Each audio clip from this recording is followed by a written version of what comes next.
Hi guys, we are back with a birthing bonds session today. Just waiting for some time.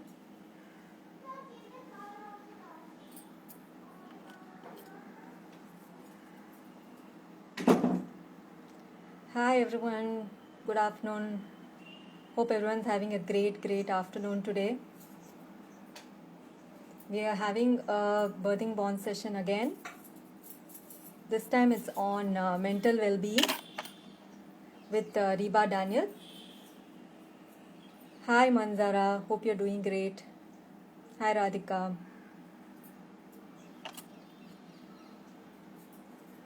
A lot of folks joining in. Just waiting, giving it a couple of minutes till Reba also joins. Mental well-being is an often ignored topic of motherhood. We always glorify motherhood, talk a lot about sacrifices, but it's also a lot that goes into it from a mental and emotional standpoint. So we are going to be talking about that today with Reba Daniel, who's an expert in this space. She's worked extensively with a lot of moms and helped a lot of them during pregnancy, during birth, and postpartum as well. Hoping this session is going to help a lot of you guys, whoever is going to join in or check it out on IGTV. And also do pass on the session to your friends who are pregnant or currently preparing for pregnancy.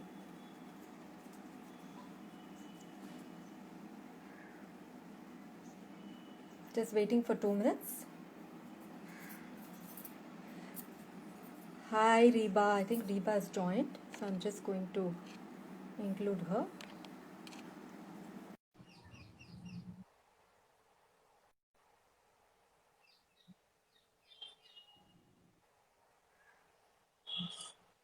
Hi Monisha, hope you're doing great.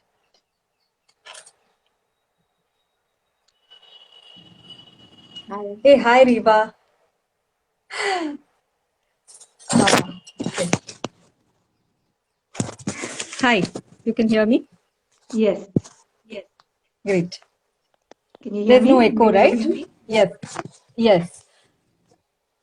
There is a little bit of echo. Do you have a headphone by any chance? If Yeah, you have, I think that would help. Yeah. Yeah.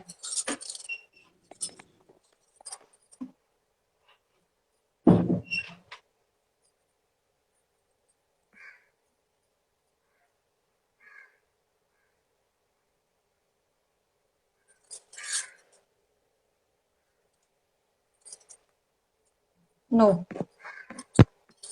You're on mute, probably. Now?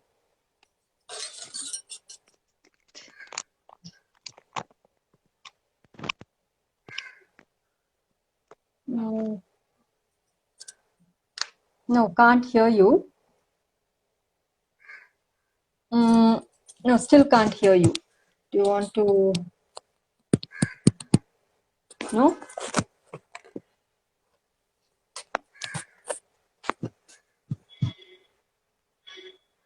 Uh, can we then remove the headphones and try? Maybe that will be better. You can hear me, right? Clearly? Or I'll leave and I'll return it. Yeah, now I can hear you, but with the headphones on, no, through the headphones, it's not coming through. Okay. Yeah, we will start off with this. Thanks a lot for joining in, Reba. Good afternoon. Thank you for having me. Glad we could have you actually. So we will start off now. So like I was telling you, this Birthing Bonds is mainly a platform where we've been conducting some sessions on women's motherhood and birthing, because a lot of people are not aware of natural birthing, even breastfeeding. All of these topics are kind of being discussed on this platform. So we have had some on natural birthing, some on breastfeeding, etc., and even on Waldorf education. So this time, some of the moms, especially because of COVID and this pandemic, and generally during pregnancy itself, it's quite a stressful period for many of them because it's a new phase and they don't know who to reach out to for many of the questions that they have. So some of the mums had talked about mental wellness as being one of the aspects which they would like to be addressed in these sessions. So we thought we'll have a session with you. So guys, today we are having Reba Daniel with us. She's worked extensively in the space with mums on their mental, physical, and spiritual aspects of motherhood itself. She's a Birth Village team member. She's a doula. And she's a natural living health expert. So while talking to her, I could understand how passionate she is about this space and how deeply she understands this space. So so I would like probably let her talk about her own work much more in detail. So she believes in holding space for women during birth and also respecting the women's choice during the pregnancy and birth. So Reba, if you could first tell us how you got into this center, what pushed you from a mainstream career, or you said you were a nutritionist into this particular space. What guided you into this well-being of for moms? So my connection with birth started with my birth, with the birth that I had. Yeah. So I was into nutrition and natural living and exploring all that before, but it came very focused into birth itself when I went through that experience myself. And I had a wonderful experience, and I felt very bad that the wonderfulness of birth was not being shared. Mm. I think there's quite a bit of echo, no? It's okay. It's manageable. All Not bad. Yeah, not right. bad. So that's how I got into birth, and ever since that happened, I was in some way or the other, because my birth story became a bit famous where I was living, and then people would contact me on Facebook, and they would ask me to talk to them, would ask me to answer their questions, and I would just be sharing with whatever I knew at the time, from my own research, from my own experience, and from my background in natural health. Mm. And a few years ago, I was lucky enough to get on the Birth Village team. And from there, my more extensive experience with taking the classes, being at births, witnessing that, again, sharing whatever wisdom my life has actually brought to me, sharing that to other mothers. It just continued from there. So it really was birth that brought me to this. Nice. Your own experience. Yeah. Yeah. Great. Okay. And so even from my standpoint, like when we kind of meet mothers, that was the main reason why we wanted to like do sessions like this also, because a lot of mothers are quite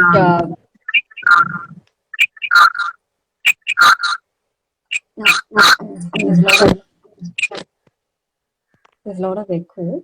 Now it's fine. Yeah. So now it's okay.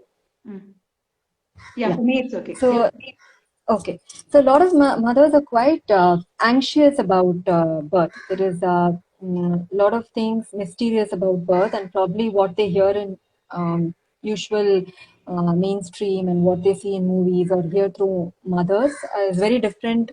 And also what the doctors say is what they usually follow. They're quite unaware of a lot of aspects of birth itself. Even when I was pregnant, pregnancy was smooth, but there was a lot of fear surrounding birth. There was, even now probably there is a lot of fear surrounding birth. And now when it comes to mentally preparing for birth, I did have some affirmations and things like that, but it was not like I was not like totally mentally prepared. first of all. And also after birth, the kind of deluge that comes, right? I mean, it's like a physical, emotional, it's like too much to handle, something that I was definitely not prepared for. I think many 90% of mothers, or maybe 95% of mothers, undergo it without understanding how to probably balance it out, or probably understanding it. So they just don't know how to understand it. And if at that time you do not have a support system for yourself, or someone to take you through, then I guess it becomes very difficult. So I know so for me, the first 2 to 3 weeks was very difficult, but for some of my friends who are living abroad or even here without a support system, and also probably even a clinical depression, a kind of feeling after that. So all that has happened. So from your standpoint, I mean, what are the common anxieties, fears that are common during this stage, which is okay for a pregnant woman? First is to say that it's okay, that all of them undergo this, and it's not something different that we are undergoing. So in the past decade, I would say that there are certain common ones that most mothers actually have concerns about. I think the primary one would be their health. Am I healthy? Is this pregnancy going to be healthy? And till the baby is born, you may have these lingering feelings. Am I doing it right? So together with that sense of am I competent is also there in the mother's mind.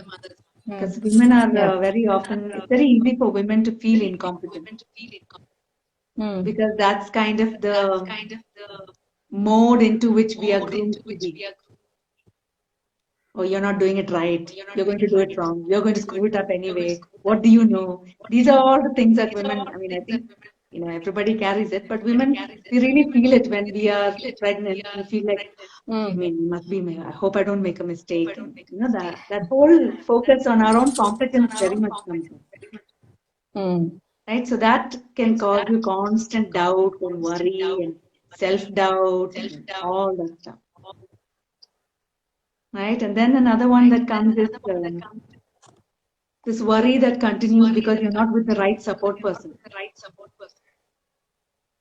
So there's a lot of moms who they are with a very well-known doctor, or what they say, the best doctor in Bangalore, or whatever, that term is there.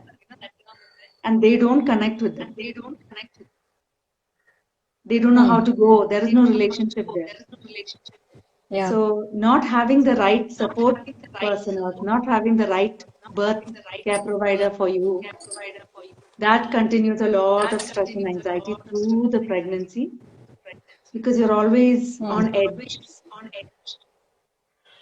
You have not found a place where you can, okay, I can trust them. They will take good care of me. That assurance, that relief is not there for most mothers. It's not given, yeah. And that gives a lot of stress and anxiety and self-doubt. Again, you go down the same path. Together with that, most care providers, they do not collaborate with the mother. The mother's wishes are not heard. The mother's desires are not even asked. How the mother is feeling is not like, if the doctor sees you for 2 minutes, how much can they know, right, about you? So we understand that there are reasons for this, where the system actually operates like that. But just because there's a valid reason for why it operates like that, doesn't mean that that's the right way for maternity to operate. Yeah, true. So that again causes a lot of, because pregnancy is a very vulnerable time. It's not a health issue. You're not going to a care provider for a solution to heal you or to fix you. Yeah. Right? True. In that scene, it's very different from most other medical things that you're going into a hospital for or to a care provider for. So it deserves to be dealt with in a different way also, because it's not an illness. So what you need are different components of care, which are often missing in the mainstream. And these components being missing contributes to the mother having more anxiety, stress, worry, because she may be feeling one thing inside and nobody is listening to her at all. So this is building up inside. Yeah.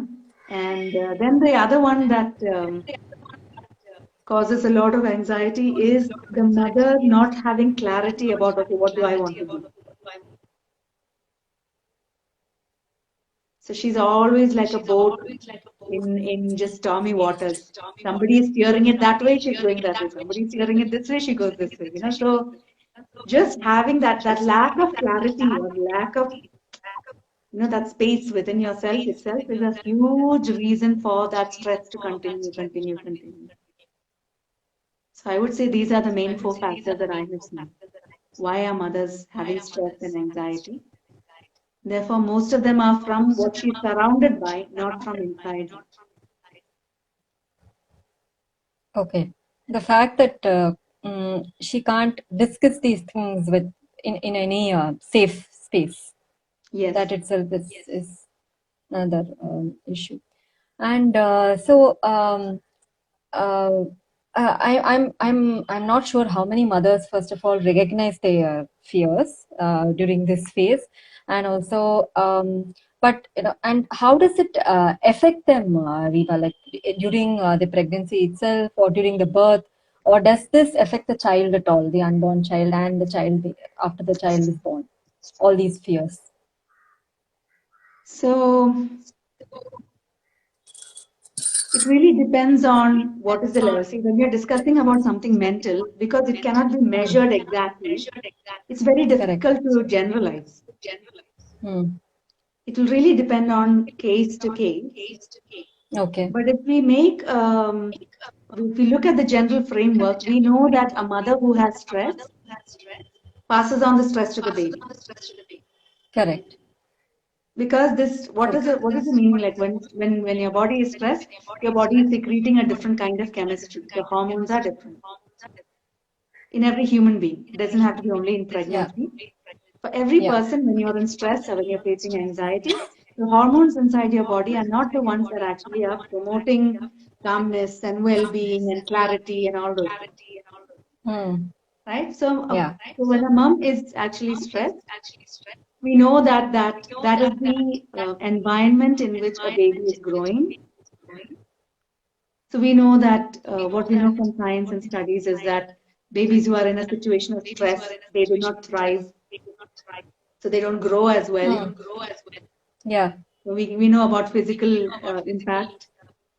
We know about the chemical impact because even after the baby is born, it may take them a long time to actually get out of that habituated, stressful, hormonal engagement within themselves. Right? Those are the babies who may need far more reassurance and being with the mother and all of that stuff. Every baby does, but babies who have more stress, they actually may need more care. We do know that mothers who are in stress, their labors do not progress as well as a mother who is not stressed. Okay.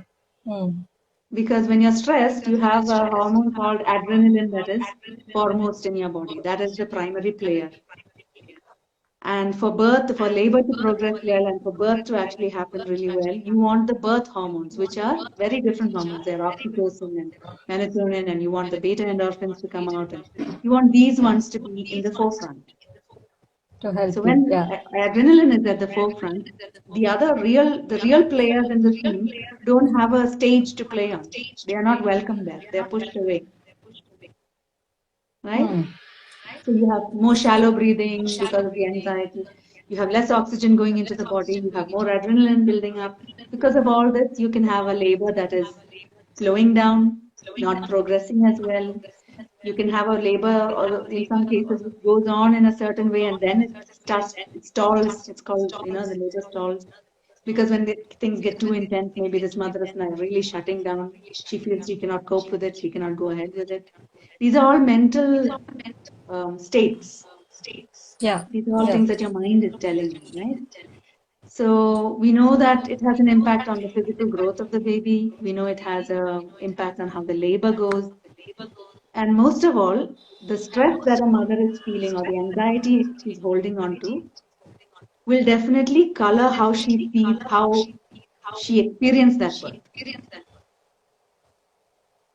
Okay. Yeah. True. right? So you're taking Yeah. away physical, mental, and also deeply, in a way, spiritual imprints when you're talking about how stress can affect a pregnancy, a labor, and a birth. Yeah. So yeah, Understand. far-reaching impact. Okay.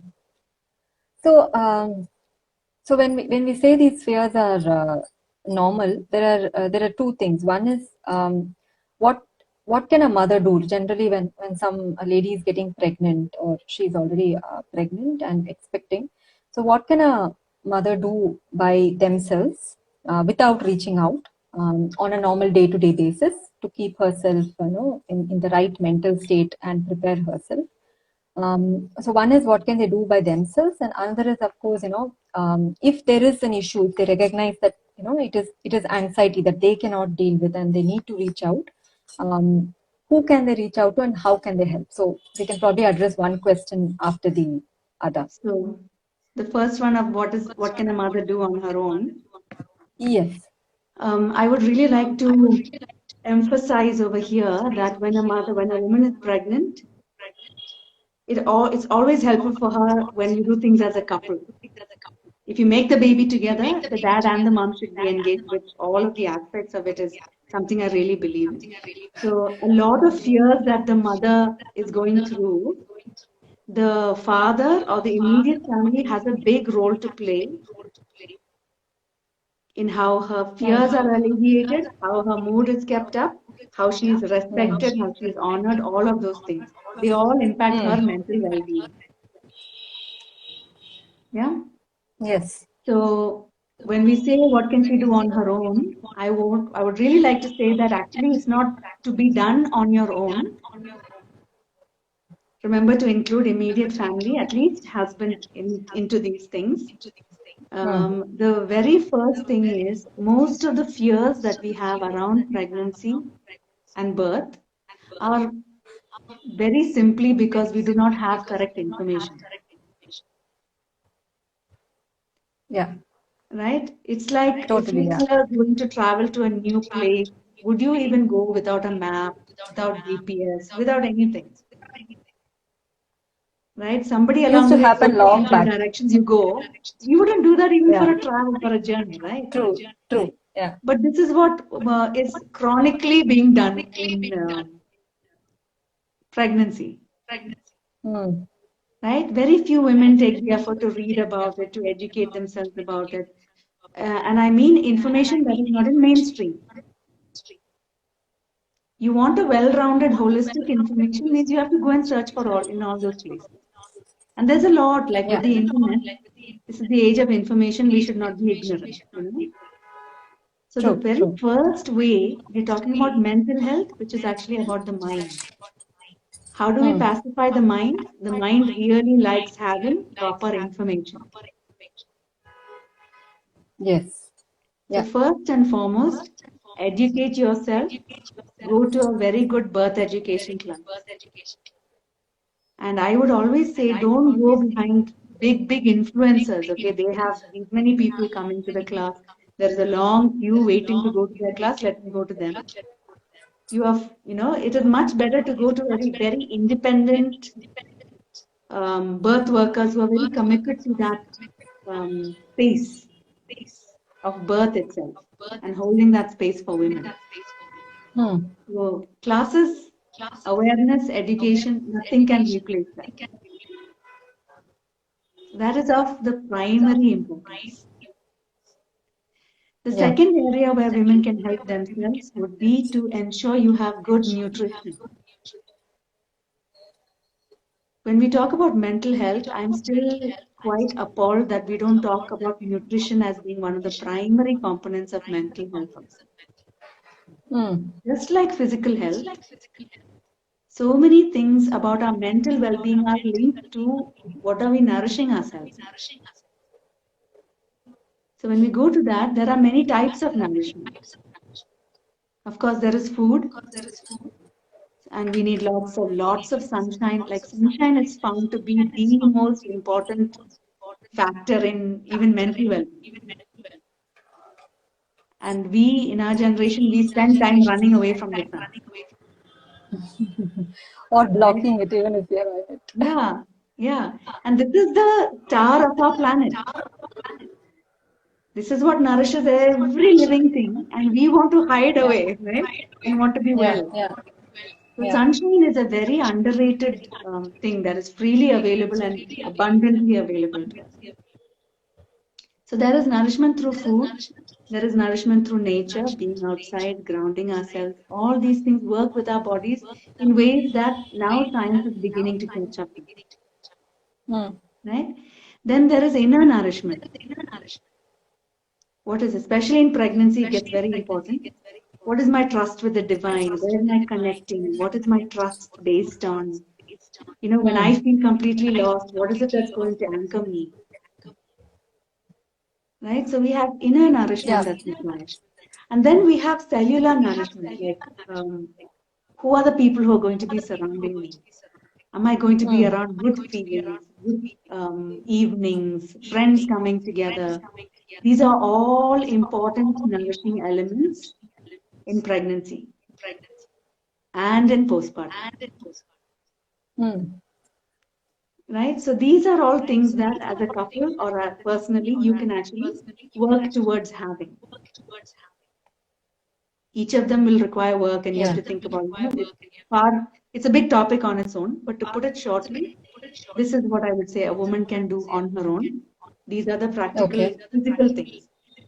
Now, the second thing that I would say is all women can learn how to make friends with their breath.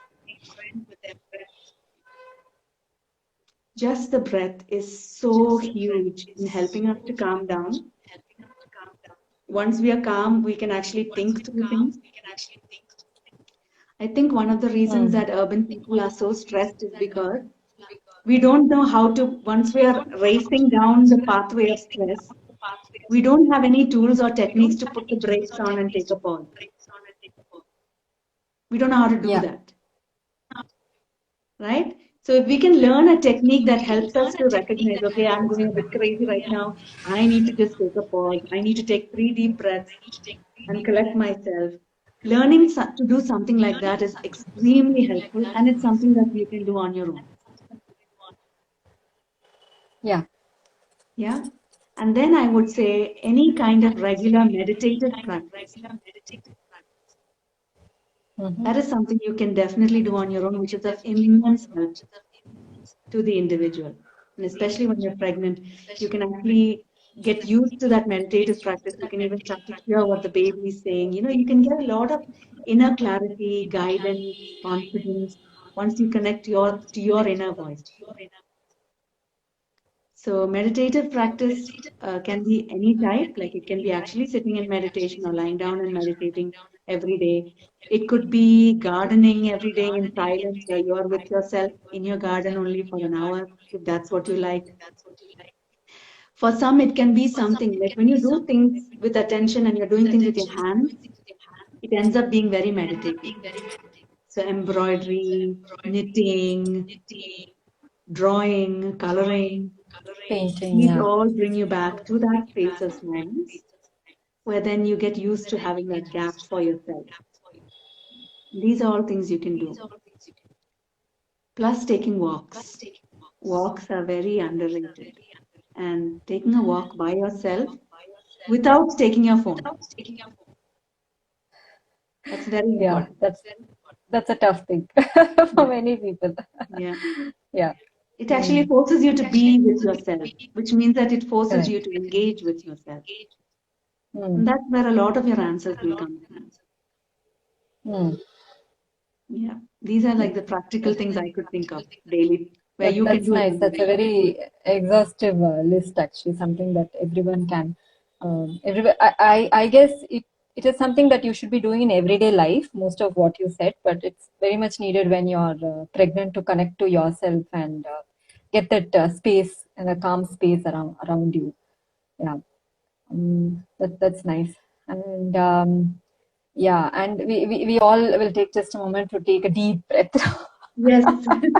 No, the moment you said breath, I was like, okay, I'm not I'm not doing a deep breath, Yeah, and you don't notice. So Yeah, no, we don't. I think, like you said, breath is one of the most underrated things in anything, in any situation. Yeah. So yeah, and so this is something that we can all do by ourselves. So again, the next thing is, how do we uh, can a woman recognize that she is having a depression, or she is going down that mood and she needs help? Is it possible for a lady to recognize, or the family members to recognize this? That is one question. And if they do it, someone identifies it, what is it that they can do about it? How to reach out, and what is it that they can do? okay, so for most women, there is a phase after you have a baby, there is always a phase for about 2 weeks after that, where almost all women go through what is called the postpartum blues, right? So Okay. this is a shift in hormones because all the hormones that were actually helping you through pregnancy and helping you and actually helped you navigate through the labor and the birth and all that. Now that you're done with birthing the baby, there's an inner Mm. shift and a realignment of your hormones. It's coming back, Okay. right? So when you say Okay. realignment, again, it's going to go up and down, up and down, up and down, up and down, up and down, and then find their groove. Mm. So Okay. that will understandably cause a lot of, okay, so that's why you feel emotional, you feel in tears. You've also just gone through this very life-altering experience. You're breastfeeding, you're trying to figure that out, you're feeling despair, and you're feeling so much love when you look at the baby. So many different things in that first 2 weeks, right? One minute you think you're Yeah. Yeah. hopeless, and then your baby looks at you, and then you're melting and saying, "Only you love me in the world," right? Yes. Yeah. Yeah. It's such a mix of things, That's right? also the time, where I think most moms, feel their mother is a god. Yes, Those 2 to 3 yes, weeks, yeah.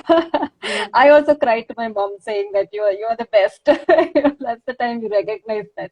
yes, Yeah, yes. please, yeah. So because of all those shifts in the hormones, it is very natural to feel up and down in the first couple of weeks or 3 weeks, right? Hmm. But Yeah. if so when we and then so this is the postpartum blues, and then there is another space called postpartum depression, Okay. right? So an example of postpartum blues is that the mother may be crying and she's holding her baby and she's like, okay, taking care of the baby. Okay, I have a baby here. Okay, the baby and taking care of the baby and you're holding the baby and then you're crying and saying, oh, but I'm hungry. Bring me something to eat. I'm feeling really hungry now. She will say all these things. She will take a bath. She'll comb her hair. She'll feed her baby. She'll hold the baby, right? But she's feeling emotional and upset. That is the Hmm. postpartum blues. Whereas if you have postpartum depression, it's more likely to be where she will give you the baby and say, I don't know how to take care of the baby. You take care of the baby to her mother or to the father, to her husband or somebody. And she will Okay. not want to get up. She will not really want to take a bath. There is no motivation to taking care of herself or the baby. She may be extremely moody, staring off into space, crying a lot. And even if the baby's crying, she Hmm. may be like, listen, the baby's crying, but I am so useless. I don't know how to take care of the child. Baby's crying, please take care of the baby. And she will be asking somebody else to do it. Right? So it's a Hmm. much more serious form where you see that she is not connected to the baby or to herself. There is something more heavy going on within her. Okay. This is something that, to an extent, yes, if the couple is close, the dad can spot it. A lot of moms, they themselves have been able to say, I don't feel right. It doesn't feel right. I need help. Hmm. Hmm. But Hmm. the catch over there is that many of them who have said it, they have not been taken seriously by their family members. Because the family Hmm. members are thinking, no, no, this is usual. You're just feeling it. You just had a baby. This will pass. And I know some Yeah. mothers who have said, no, they kept saying, no, there is something else going on inside me. I feel very weird inside. I need help. right? So it really depends on the individual, on that family, on that circumstance, whether somebody is close to her spots it, whether she understands it. But as long as there is Okay. awareness about it, I think they will be able to spot it at some point of time or the other. The extreme cases are very, very disturbing, where the mother feels suicidal, where she may feel like, because she feels so useless and incompetent, it'll be like, I can't take care of the baby and I can't take care of myself. There is no hope. Like in that moment, she feels no hope, right? So she's in an extremely dark place.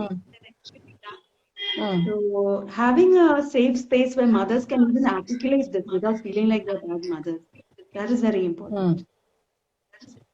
Second is to be able to have the awareness to spot it. And then we come to the second question that you were saying is, what do they do next? Right? Yes, So yeah. usually what happens, what I have seen is that then, because it's a mental issue, you go to a mental health expert.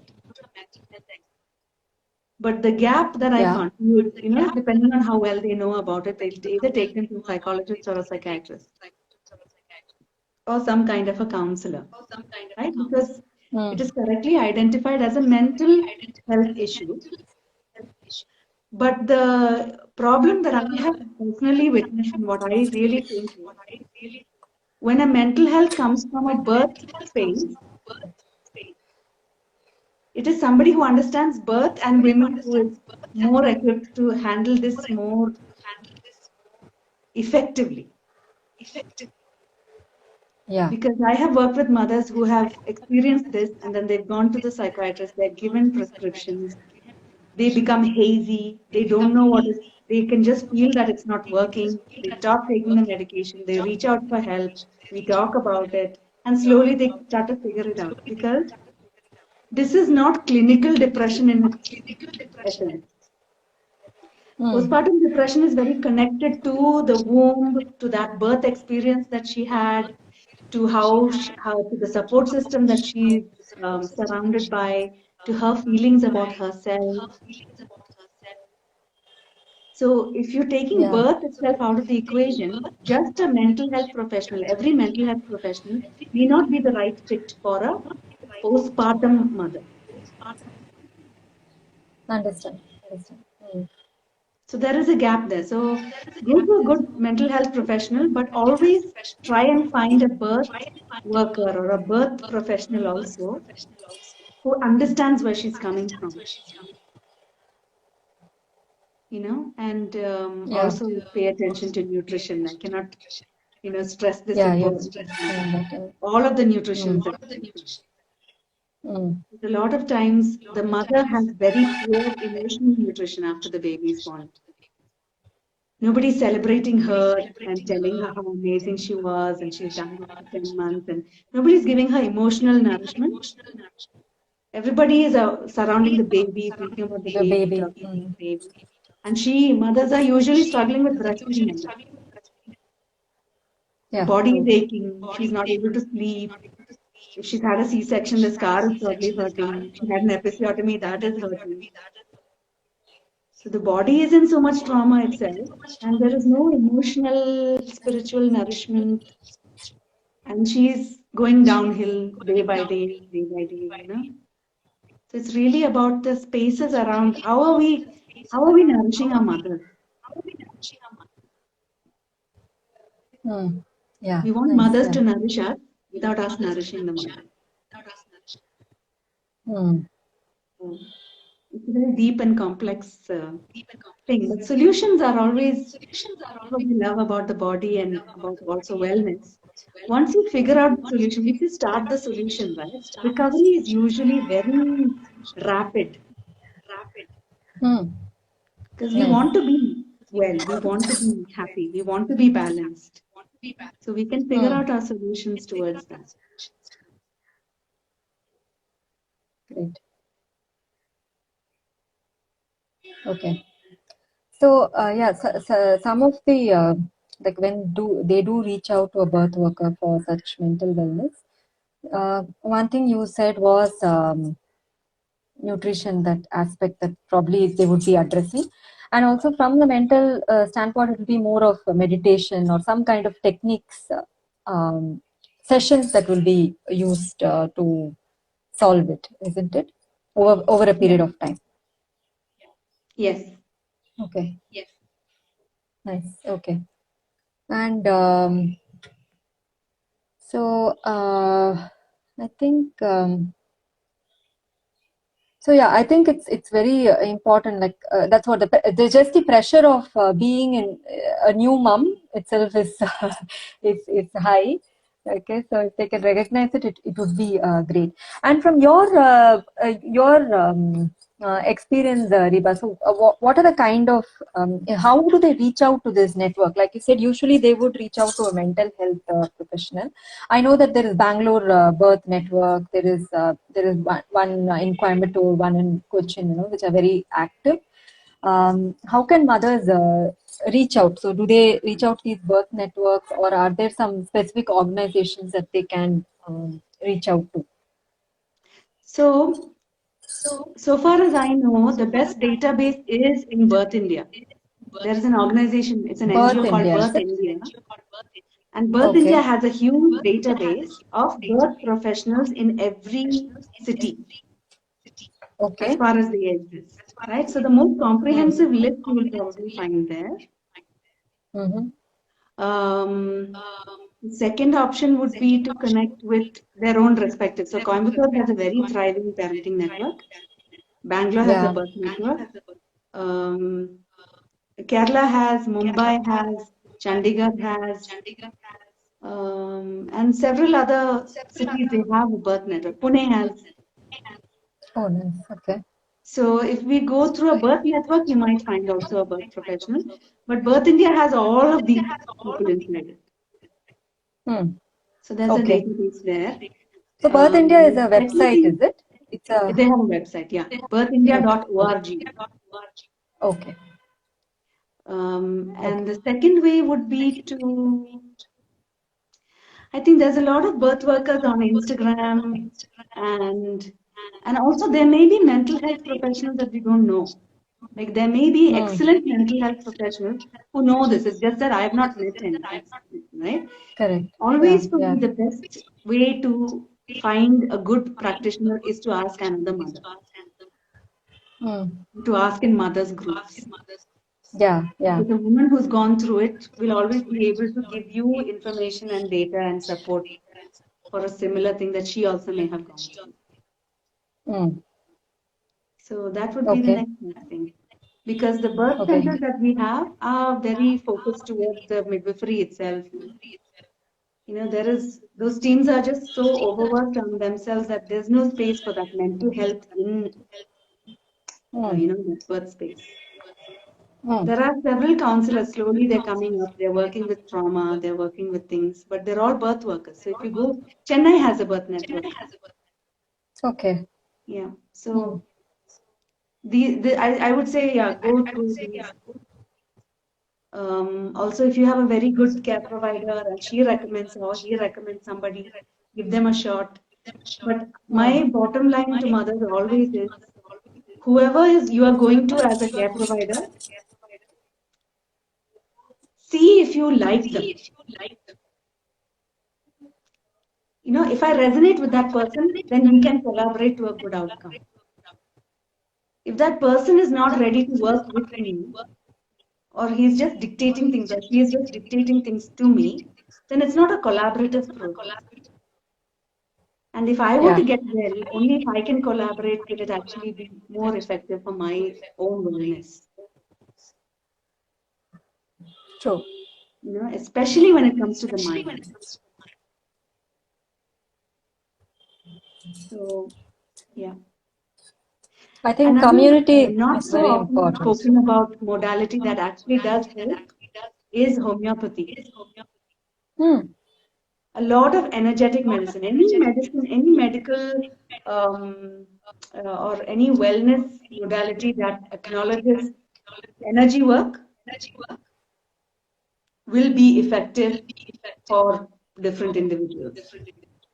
Okay. And homeopathy is very, very underrated when it comes to balancing your moods, and this is what I have witnessed. It can go a long way. So if you want a quick fix solution while you're working with the person, because sometimes you need all the help that you can get. So that is another thing that I have found to be very effective. Yes. Okay. And something specific about your work itself. So you work specifically with C-section moms. I mean, you have a program or some sessions for them. Because there is a lot of actually guilt associated with different types of birth. Because many women want to have a vaginal birth, but due to various reasons, they end up having C-sections. A lot of women are also going for elective C-sections, like with their own, it's their choice, which is great.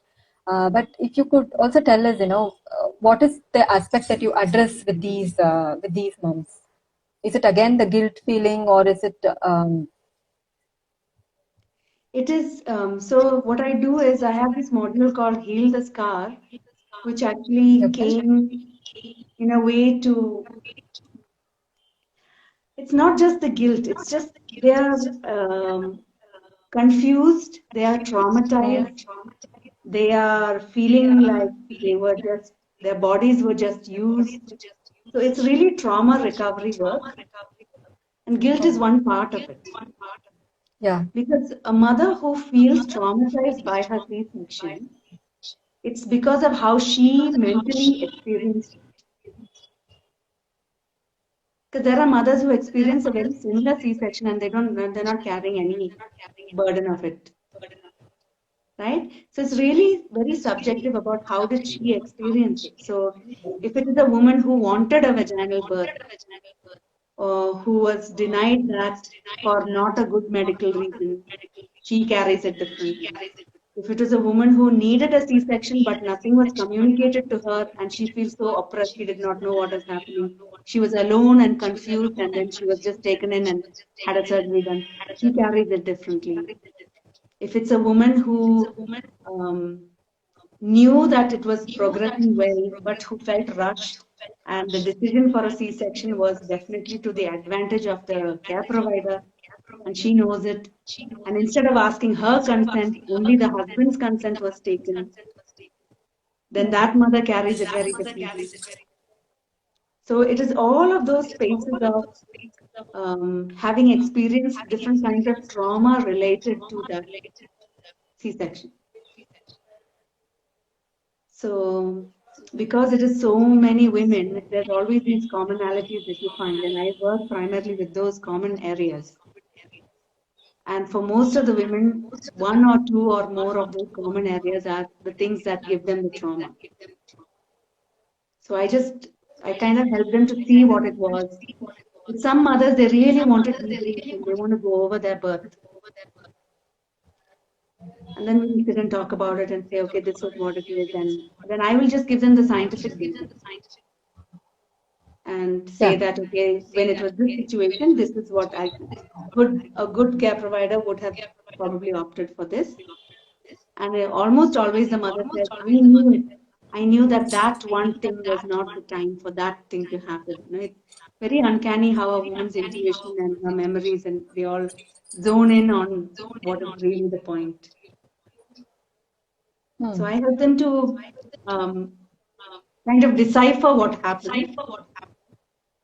And then I have a space where it's called assign, blame, and take responsibility. Okay. Because for a C-section mom, she kind of tends to take it all on herself and blame herself and label herself and put herself down. But the reality is that all of it was not your fault. Some of it was your fault. Okay, take that. Take responsibility for, okay, I did not take classes. I did not bother to, even though my intuition was telling me to go stop seeing this care provider, I did not follow up on it. There may be 3-4 points where, okay, you can look at it, accept it, take responsibility for that. But there are other parts of the experience that you are not to blame for that. So you assign the blame where the blame belongs, and you take responsibility where you were supposed to take responsibility. And for a lot of mothers, just to sit and peg these in the right places gives them a lot of relief. Clarity. Yeah, because then they are not in this confusing cloud of constant labeling, guilt, and all that. They're sitting and saying, okay, that is your department, this is my department, kind of thing. Yeah. You know? So that really helps them too. And then I work with them to see actually what were the gifts that this experience brought. Because my belief or my philosophy and my experience is that everything that comes to you in life, even the most bitter experience, has something to offer you. And when you're inside it, you may not see it. And it's not the time to see it then. But later, when you reflect upon it, you will slowly begin to see, okay, what was it teaching me? And if we can learn the lesson then that lesson does not have to repeat itself. Yeah. So a combination of these usually helps the mom to find her voice, her alignment.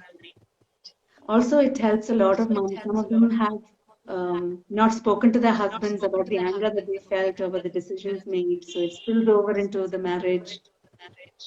So when we women start to figure it out, we can figure out the ways to communicate. And very important for a woman who is feeling anger, she needs to let it out. I firmly believe this. It is when we continuously swallow our own righteous anger, because we were right to feel angry. When we keep on swallowing it, that's when it becomes poisonous to us in some ways, you know. Yeah, true. So that's what I do in that model. Right. Very, very beautiful. Yeah. Something very important actually, but at least very few people doing it that I know of. Great. So this has been a great session, Reba. We are like almost we covered what all we discussed over the call. So if any of you have any questions, you can put it right now. Otherwise, you can always ping me or Reba later about the entire topics that we have discussed. I'll just check whether it has.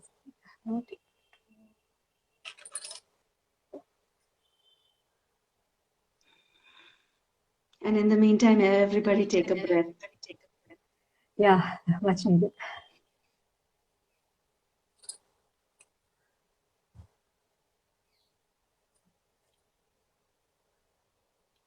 So I don't. Yeah, I don't see any specific question as such, so I think we can wrap up the session. Glad that you could join, Reba. Thanks a lot for joining and sharing this space with us and your knowledge and experience. Much needed out there. Yeah. Thanks a lot. Thank you, Shamla. Thank you, Sanjana, for your comment.